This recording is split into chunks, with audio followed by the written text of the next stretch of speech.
मैं बहुत परेशान हो चुकी थी। मैं सब कुछ अपनी आंखों से देख रही थी। मुझे इन सब बातों पर यकीन ही नहीं आ रहा था कि ऐसा कैसे हो सकता है। हमारे मोहल्ले में एक जोगी आता था। इसके पास एक सांप होता था। मोहल्ले की बहुत सी औरतें इससे इलाज करवाया करती। मैं हैरान थी, एक सांप की वजह से कोई बांझ औरत कैसे हमला हो सकती है। आखिर ऐसा कैसे मुमकिन है जिसकी वजह से कोई औरत हमला हो जाए, जबकि मेरा बेटा तो था भी नामर्द। मैं बहुत परेशान हो चुकी थी। मेरे बेटे की शादी को 5 साल हो चुके थे, लेकिन इसकी कोई औलाद नहीं थी क्योंकि वो नामर्द था।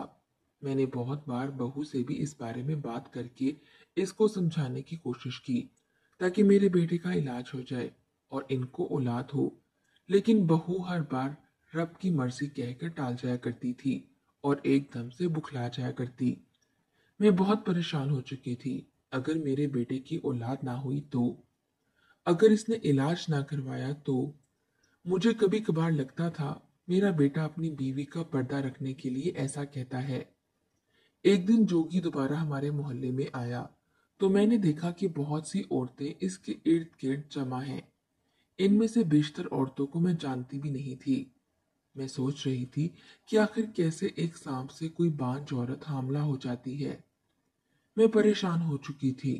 ये रोज का मामूल था। वो जोगी रोज हमारे मोहल्ले में आया करता था। मैं इसके रोज आने से तंग आ चुकी थी। मुझे लगा कि वो लोगों को धोखा देता है, इनसे पैसा लेता है। मुझे लगा कि ये इसका जाल है। एक रोज जोगी दोबारा मोहल्ले में आया तो मैंने इसे घर के अंदर बुला लिया। हैरानकुन बात यह थी कि जोगी जिस भी घर सांप छोड़ता, वो औरत 7 दिन में हामला हो जाती। वो घर के अंदर आया तो मैंने इससे पूछा, ये सांप का क्या चक्कर है। सांप का सुनकर इसका रंग एकदम बदला था, जैसे मैंने वाजिया महसूस किया था। पहले तो वो इधर उधर देखता रहा, सर खुजाता रहा, फिर बोला कि अम्मा जी, ये सांप बहुत खास है। कितनी बांझ औरतों के घर इसकी वजह से औलाद हुई है। जोगी की मंतक सुनकर मेरा सर घूम गया था। मैं एकदम इस पर बरस पड़ी थी। क्या बकवास किए जा रहे हो मियाँ? किसे पागल बना रहे हो? हर कुएं का पानी पिया है मैंने। अपना ये ड्रामा कहीं और जाकर करो। मेरे ऐसा बोलने पर वो भी ऊंची आवाज में बोला कि अम्मा, तुम मेरे सांप के बारे में ऐसी बातें मत करो। बहुत सख्त अजाब होगा तुम पर अगर आपने कुछ बोला तो। वो हाथ हिलाता हुआ बोल रहा था, ए मियाँ, ये ड्रामा कहीं और जाकर दिखा। मुझे मत समझा क्या ठीक है और क्या नहीं। जा अपना ये सांप उठाकर तू ले जा और दोबारा मोहल्ले में नजर ना आना। मैं भी तिनक कर बोली थी। मेरी इतनी तस्लील पर जोगी गुस्से में आ गया था, इसलिए बोला कि ठीक है, मैं ले जाता हूँ ये सांप, लेकिन याद रखना कि तुम्हारी बहू सारी जिंदगी के लिए बांझ हो जाएगी। कोई भी इलाज असर नहीं करेगा इस पर। मेरी बहू किचन में काम कर रही थी। जब इसने जोगी की बात सुनी तो एकदम से वो जोगी के सामने आई, हाथ जोड़ने लग गई। मुझे मेरी बहू पर बहुत गुस्सा आया था। वो भी बाकियों की तरह इन सब बातों पर यकीन करती थी। नहीं बाजी, हट जाओ हमारे रास्ते से। तुम्हारी अम्मा ने मेरी बहुत बेइज्जती की है। देख लेना तुम पर अब खुदा का कहर नासिल होगा। मैं गुस्से में बैठी जोगी को देख रही थी। आखिर थक हार कर मैंने जोगी को जाने का कहा था तो वो वापस चला गया। मुझे मेरी बहू के रवैये से लगा था कि जैसे वो बांझ है। मुझे एक बार फिर शक होने लगा था। मुझे लगा कि जैसे मेरा बेटा और बहू मुझसे कुछ छुपा रहे हैं। लेकिन मैं हैरान थी, मेरा बेटा आखिर अपनी बीवी के इस मामले में इसका इतना साथ क्यों दे रहा है। अच्छे से डॉक्टर के पास क्यों नहीं लेकर जाता। मैं यही सोच रही थी कि ये सब कैसे मुमकिन है कि एक सांप की वजह से कोई हमला हो जाए। मैंने फैसला किया कि मैं आज अपने बेटे से इस बारे में बात करूंगी। मैंने ये भी सोच लिया था कि अब तो ये पता लगाकर रहूंगी कि आखिर इस सांप में ऐसा क्या है कि एक बांझ औरत हमला हो जाती है। मैं शक में मुब्तला हो चुकी थी। शाम में जब मेरा बेटा काम से वापस आया तो मैंने इसे अपने पास बुला लिया। अहमद, तुम किसी अच्छे डॉक्टर से इलाज करवा लो। हो सकता है कि तुम ठीक हो जाओ। आखिर को मैं भी तो तुम्हारी माँ हूँ। मरने से पहले तुम्हारे बच्चे देखना चाहती हूँ। मेरी बात सुनकर मेरे बेटे का रंग मुतगय्यर हो गया था। मैं इसे ही देख रही थी। मुझे हैरानगी होती थी कि आखिर मेरा बेटा इलाज के नाम से इतना क्यों घबरा जाता है, जबकि ये कोई इतनी बड़ी बात नहीं थी। अम्मा, मेरा पीछा छोड़ दो। कितनी बार आपसे कहा है कि मैं नामर्द हूँ, नहीं कर सकता मैं बच्चे पैदा। फिर क्यों बार बार मुझे एक ही बात करती हो? मेरी दुखती रग पर हाथ मत रखा करो। बेजारी से मेरा बेटा बोला था। मैंने इसे समझाने की एक और कोशिश की थी। देखो बेटा, इलाज करवा लो, अभी वक्त है, सब ठीक हो जाएगा। अम्मा, मैंने कहा ना कि नहीं करवाऊंगा मैं इलाज। नहीं जाना मुझे किसी भी डॉक्टर के पास। वो गुस्से से बोलता हुआ कमरे से बाहर चला गया। मैं जांचती नजरों से इसकी पुश्त को देखती रह गई। मुझे मेरे बेटे की बातों ने शक में मुब्तला कर दिया था। मैं उलझ चुकी थी। मुझे कुछ समझ नहीं आ रहा था कि मैं क्या करूं। एक तरफ मेरे बेटे की बातें थीं, तो दूसरी तरफ जोगी था। मुझे दोनों मामलात हल करने के लिए बेहतरीन मंसूबा बनाना था। मैंने जोगी पर पूरी नजर रखना शुरू कर दी। वो रोज मोहल्ले में आता, मैं रोज देखती थी कि खवातीन इससे इलाज करवाती थीं। इसके बदले में हर औरत जोगी को कुछ ना कुछ देती थी। मैं हैरान थी कि आज के दौर में भी अब भी इन बातों पर यकीन किया जाता है। मैं रोज के मामूल से बहुत परेशान हो चुकी थी। मेरा जहन थक चुका था इन सब चीजों के बारे में सोच सोच कर। एक रोज मैंने अपने बेटे से कहा कि मैं तुम्हारी बीवी को डॉक्टर के पास लेकर जाऊंगी, तो इसका रंग फक हो गया। मैंने इसे मशकूक नजरों से देखा था। मुझे लगा कि वो डॉक्टर का सुनकर अब तो सच बता देगा कि इसकी बीवी ही बांझ है, लेकिन ऐसा नहीं हुआ। वो उल्टा मुझसे ही झगड़ने लग गया। मैं हक्का बक्का इसे देखती रह गई। अम्मा, तुम इसे कहीं नहीं लेकर जाओगी, मैं बता रहा हूँ। और तुम इसे डॉक्टर के पास लेकर गई तो मैं घर छोड़कर चला जाऊंगा। फिर रहना तुम यहीं अकेली। तुम इसे डॉक्टर को दिखाकर सबको ये बताना चाहती हो कि मैं वाकई में ही नामर्द हूँ। मैं जितना इस बात को दबा रहा हूँ, इतना ही तुम इसे सामने लाना चाहती हो। क्या चाहती हो, मैं मर जाऊं? तो बताओ, अभी जहर खा लेता हूँ। रोज रोज की चिक चिक से मेरी जान छूट जाएगी। बेटे की बात सुनकर मैं शिकवा कुना नजरों से अपने बेटे को देख रही थी। मुझे अपनी बहू पर शदीद गुस्सा आया था कि इसने किस तरह मेरे बेटे को मेरे खिलाफ कर दिया है, कि वो अब अपनी बीवी के लिए अपनी माँ से झगड़ रहा था। मैं बेटे की बातों से खामोश हो चुकी थी। मैं हरगिज नहीं चाहती थी कि मेरा बेटा मुझे इस बुढ़ापे में अकेला छोड़कर कहीं चला जाए। इसलिए मैंने इस मामले को ज्यादा खींचने की बजाय खत्म करने का सोचा। चंद दिनों बाद मेरे बेटे को शहर से किसी काम के सिलसिले में बाहर जाना पड़ गया, तो मुझे मौका मिल गया। मैंने मौके का फायदा उठाया और अपनी बहू को जबरदस्ती डॉक्टर के पास लेकर चली गई। मैंने अपनी बहू के डॉक्टर के कहने पर टेस्ट करवाए। जो बात मुझे पता चली वो मेरे लिए हैरान कुन थी। मैंने घर आकर अपनी बहू को टेस्ट के बारे में अपने शौहर को बताने से मना कर दिया था। दूसरी तरफ जितनी भी औरतों ने जोगी से इलाज करवाया था वो सब हमला हो चुकी थीं। मैं हैरानो परेशान थी कि ऐसा कैसे मुमकिन है कि कोई औरत सांप की वजह से हमला हो जाए। कुछ दिन ऐसे ही गुजरे तो मैंने अपने बेटे से दोबारा बात की। इस बार भी वो गुस्से में आ गया, मुझसे झगड़ पड़ा था। मैं इसे देखती रह गई। मैं ये तो जान चुकी थी कि मेरी बहू बिल्कुल ठीक है, लेकिन मेरे लिए ये मानना बहुत मुश्किल था कि मसला मेरे बेटे में है। एक रोज मैंने जोगी को घर बुला लिया और इसे कहा कि वो भी हमारे घर में सांप छोड़ दे। जोगी ने तंजिया नजरों से मेरी तरफ देखा था। मैं इसके सामने शर्मिंदा सी हो रही थी। मेरे कहने पर इसने सांप एक कमरे में बंद कर दिया और सख्ती से हदायत दी कि 7 दिन से पहले कमरे का दरवाजा नहीं खोलना, वरना मेरी बहू कभी मां नहीं बन सकेगी। हमारे घर में सांप को आए अब 4 दिन हो चुके थे, लेकिन मेरी बहू की तरफ से मुझे अभी भी कोई उम्मीद नहीं नजर आ रही थी। मुझे सांप को लेकर तजस्सुस हुआ था, इसलिए जब रात को मेरी बहू और बेटा सो गए तो मैं दबे पांव कमरे में आई और दरवाजा खोलकर देखा। सांप वहीं था कमरे में। मैं दरवाजा बंद करके जैसे ही मुड़ी तो मेरी सांस अटक गई। सामने मेरी बहू खड़ी थी। अम्मा, आपने दरवाजा क्यों खोला? जोगी ने कहा था ना कि नहीं खोलना। दरवाजा आपने क्यों खोल दिया? अब मैं कभी मां नहीं बन सकूंगी। अम्मा, आप कसूरवार हैं इन सब की। मेरी बहू बहुत दुख से बोलती कमरे में वापस चली गई और मैं वहीं खड़ी अपनी सांस बहाल करने लग गई। मुझे डर लगा था कि कहीं मेरी बहू इस जोगी को इस बारे में ना बता दे। अगर इसने जोगी को इस बारे में बता दिया तो वो इस बार सच में घर छोड़कर चला जाएगा। चाहे इस सांप की वजह से ही सही, लेकिन मैं चाहती थी कि मेरी बहू हामला हो जाए और कहीं मेरे लिए ये बात पता करवाना ज्यादा मुश्किल ना हो जाए कि आखिर सांप से कोई बांझ औरत कैसे हमला हो सकती है। और जबकि अब तो ये भी पता चल चुका था कि मेरी बहू बांझ नहीं है। मैंने सोचा कि सुबह होते ही मैं अपनी बहू से बात करूंगी। मैं सोच सोचकर परेशान हो चुकी थी। सुबह होते ही मैंने सबसे पहले अपनी बहू से बात की। बहुत मुश्किल से वो मानी कि वो जोगी को नहीं बताएगी। शाम को जब जोगी मोहल्ले में आया तो मैंने इसे घर के अंदर बुला लिया। वो बार बार कमरे की तरफ देख रहा था। मैं इसकी हर हरकत को नोट कर रही थी।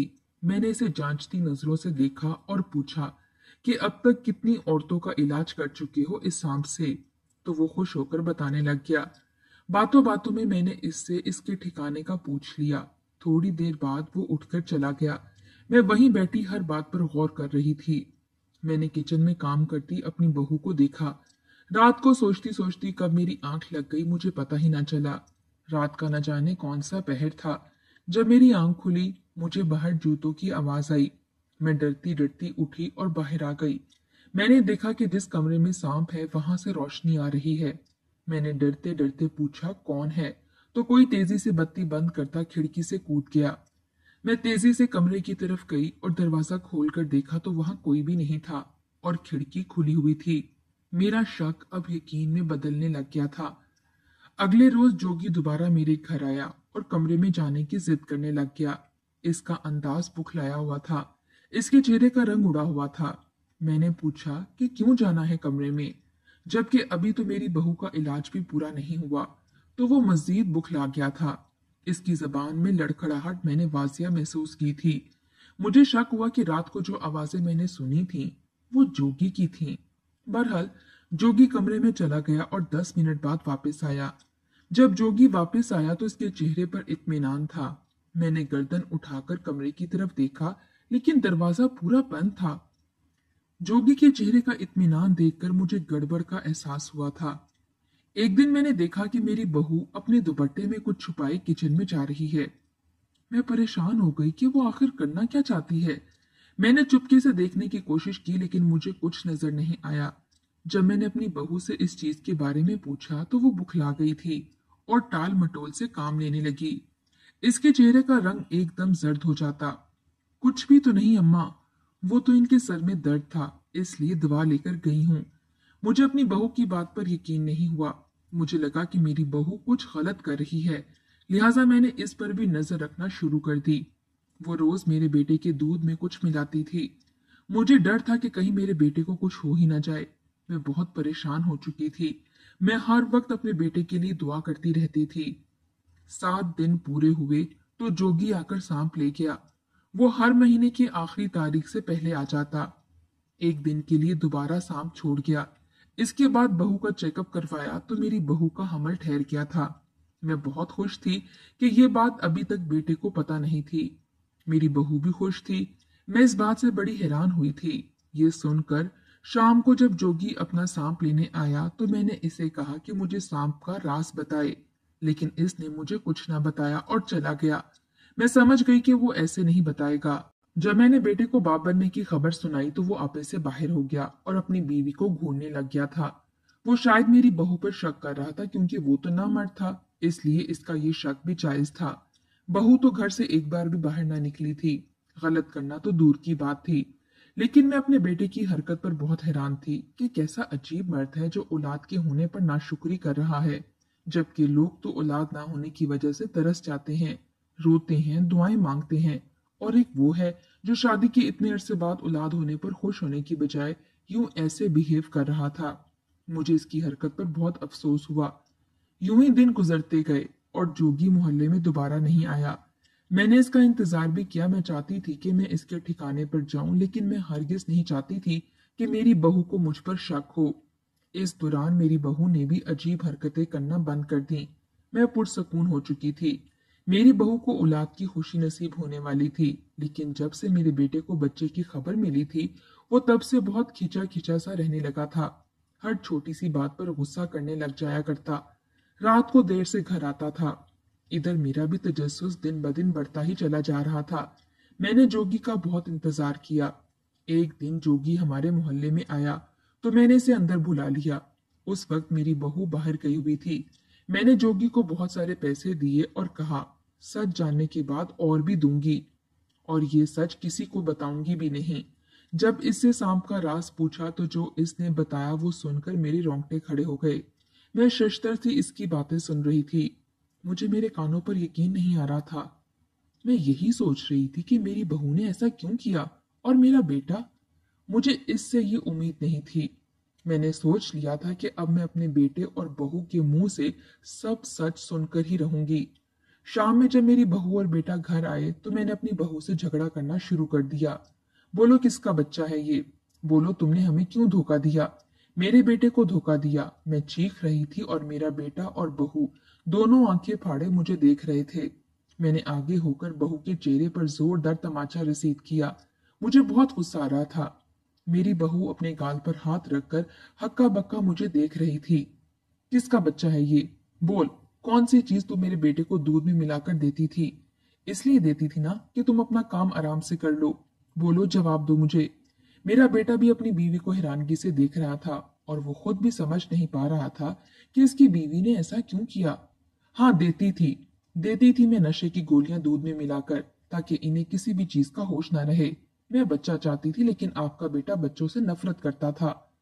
शादी की पहली रात ही आपके बेटे ने मुझे कह दिया कि इसे औलाद नहीं चाहिए। मुझे तकलीफ होती थी जब मैं दूसरे लोगों के बच्चों को देखती थी तो मैं तड़प जाती थी। औरत हूं मैं भी, मेरे अंदर भी ममता का एहसास है। मैं भी चाहती थी कि मेरे भी बच्चे हों। तंग आ गई थी मैं इस खोखले रिश्ते से। मैं चाहती थी हमारा रिश्ता मजबूत हो जाए, इसलिए मैंने ये सब किया।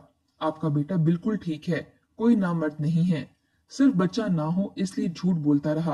मैं तंग आ चुकी थी लोगों की बातों से। जिसे देखो वही कहता था कि मैं बांझ हूं, मुझ में कमी है। किसी भी तकरीब में जाती थी तो यही बातें सुनती थी। मैं क्यों ये सब बर्दाश्त करती जो हकीकत नहीं है। मेरी बहू बोलती चली जा रही थी और मेरा बेटा सर झुकाए सुन रहा था। मैंने ही उस जोगी को पैसे दिए थे कि वो यहाँ आकर ये सब बोले, ताकि आपको यकीन हो जाए कि इसके सांप की वजह से बांझ औरतें हमला होती हैं। लेकिन आपका तजस्सुस था कि बढ़ता ही जा रहा था। इसलिए मैंने जोगी से कहा कि रात में आकर सांप देख जाए, क्योंकि मेरी सास को शक हो चुका है तुम पर। रात वो सांप कमरे से बाहर चला गया था। उस रात खिड़की खुली रह गई थी। इसलिए अगले दिन जोगी दोबारा आया था, और ये देखने के लिए सांप वहां भी है या नहीं। वो जोगी हकीकतन एक कामिल था, काला जादू करता था। इसने अपने सांप पर भी जादू किया हुआ था, इसलिए वो सांप सारा दिन कमरे में रहता था। मैंने जो भी किया सिर्फ औलाद की खातिर किया। पूछे अपने बेटे से इसने ये सब क्यों किया, इसे क्यों औलाद नहीं चाहिए, क्यों किया इसने ऐसा। मुझे भी वजह जाननी है। आज मैं भी सुनना चाहती हूँ, आखिर ऐसी भी क्या बात है कि इन्हें औलाद ही नहीं चाहिए। मुझे माफ कर दो आमना, मुझसे गलती हो गई। मैं बस औलाद की जिम्मेदारी से डरता था। मैं नहीं चाहता था कि तुम्हारा जिस्म खराब हो। मैं तुमसे बहुत मोहब्बत करता हूँ। मेरा बाप मेरी जिम्मेदारी नहीं उठाना चाहता था, इसलिए इसने मेरी पैदाइश के बाद मेरी माँ को तलाक दे दी। मेरी माँ ने मुझे तन्हा पाला। मैं डर चुका था, अगर तुम्हारा जिस्म खराब होने की वजह से या फिर तुम्हारी तवज्जो मेरी तरफ से हटने की वजह से हम दोनों के दरमियान भी ना बन सकी तो मैं तुम्हें सब बताना चाहता था, लेकिन कभी हिम्मत ही नहीं हुई। मैं तुम्हें क्या कहता कि बस जिस्म खराब ना हो जाए इसलिए बच्चे नहीं चाहता। मेरे बेटे ने ये सब कहा था। अब मेरे बेटे के दो बच्चे हैं। मेरा बेटा एक अच्छा बाप होने का पूरा फर्ज अदा कर रहा है, अपने बच्चों की ख्वाहिश को पूरा करता है, इनकी हर तरह की जिम्मेदारी को उठाता है। अपनी बीवी से भी इसकी मोहब्बत दिन ब दिन बढ़ती ही चली जा रही है। मेरा बेटा और बहू दोनों ही अक्सर अपने किए पर शर्मिंदा हो जाते हैं। इस जोगी का तो काम ही यही था। जहां भी जाता था घर के किसी फर्द के साथ मिलकर वो सब ये ड्रामा करता और काम होने के बाद पैसे लेकर फरार हो जाता। इसने ही पैसों की लालच देने पर बताया था कि वो बहू को नशे की गोलियां देता था, क्योंकि बहू ने एक रोज इस जोगी को अपने सोने के कड़े दिए थे। मेरे बेटे के धोखे से टेस्ट करवा लिए थे। फिर वो बहू को दवा देता था जिसकी वजह से वो हमला हो गई थी, और लोग इसे धोखे में थे कि सांप की वजह से ये सब होता है। असल में ऐसा कुछ भी नहीं होता, ये सब झूठ होता है। अकल और शऊर वाले लोग कभी ऐसी बातों में नहीं आते। एक वक्त तो मैं भी इसकी बातों में आ गई थी। ये सब एक धोखे की सिवा कुछ भी नहीं। वो जोगी इसके बाद कभी नहीं आया। शायद अब वो किसी और को बेवकूफ बनाने गया होगा। आपको क्या लगता है, जो कुछ भी मेरी बहू ने किया वो ठीक था? क्या मेरे बेटे की सोच सही थी कि बच्चे के बाद औरत का जिस्म खराब हो जाता है और मर्द की इसमें दिलचस्पी ना होने की वजह से झगड़े होते हैं?